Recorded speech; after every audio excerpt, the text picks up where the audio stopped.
Australian identity? Sometimes it's difficult to give a forthright answer of what the Australian identity is. That's because of the cultural identity of Australians showing on many different aspects, which can be bush culture, multiculturalism, milkshake, just to name a few.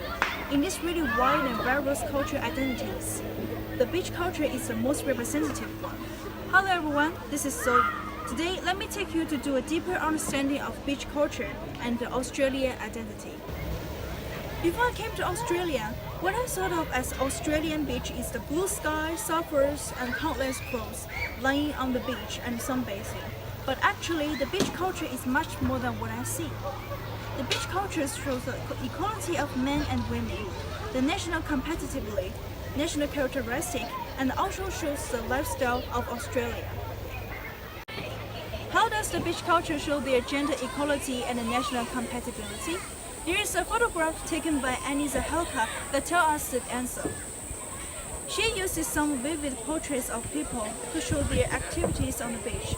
And from their facial feature, you guys may find out that they actually come from the various backgrounds.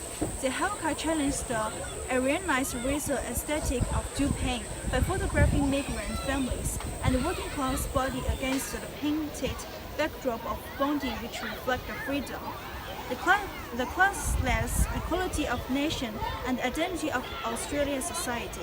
It shows us the beach is like a tie linking up different races together. In addition, the women's swimming suits are also worth mentioning. The women from the picture are all wearing high-cut swimming suits showing the hips, and they are wearing the combination of tank tops and the bikini bottoms. In 1970s to 1990s, it was the period of swimming revolution, which is why the women's swimming suits reflected shy attitudes until bathing suits changed during sexual revolution. Now you probably can see the design of female swimming suits look even more daring. Secondly, Australian people love to spend their leisure time on the beach. It is one of the reasons why the beach culture can be the part of Australian identity. Here is a poem called Summer, written by Rick Davis. It describes the scenes of the beach and people's activities. The content from this poem doesn't have much positive description of the beach or people. Most of them are just talking about the negative and dangerous of the beach. For example, humidity of gathering crowds and everyone heads to the beach shows that there are an influx of people who like to go to the beach in summer. Furthermore, diving onto the sandbar, the boy breaks his neck and Holly Cooper takes him away. I know some are probably gonna say this is just the boy hurt himself, but it actually tells us the enthusiasm of Australian people during the beach activities. At the last sentence it says, and later you learn the neck boy dance. Wow, now you can say, too excited may cause this dance. So we can say that Australian laid-back attitudes towards danger. On the other hand, the first sentence, the sky looks like the whole of Sydney's done something wrong and can't be quite put its finger on it. The author has already set the tone of the poem with the first line. It didn't talk about the positive of the beach. He is actually using the counter examples to reflect how Australian people love the beach. Although it has too much sun everywhere, the risk of accidents or even the possibility of death, it still can't stop people heading to the beach. Surfing is one of the most popular sports in the beach culture. You definitely will see there are always have plenty of Aussies surfing the sea.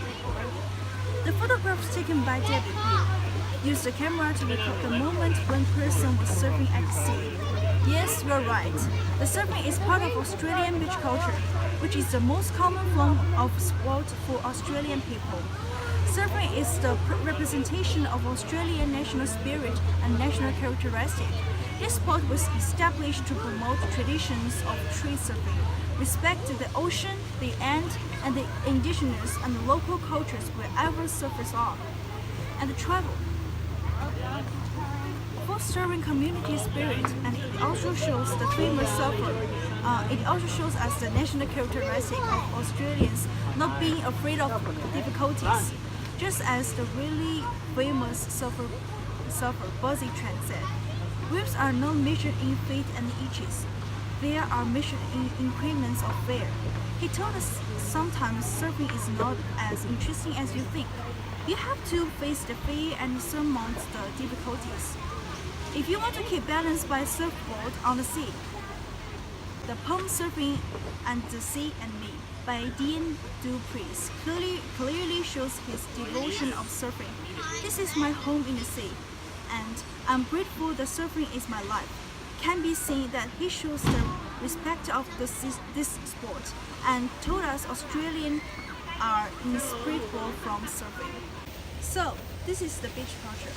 Having said as much, I'm sure that everyone has already got a deeper understanding of this. The beach culture makes Australia more colorful. This is all content today. Thanks for watching. Bye.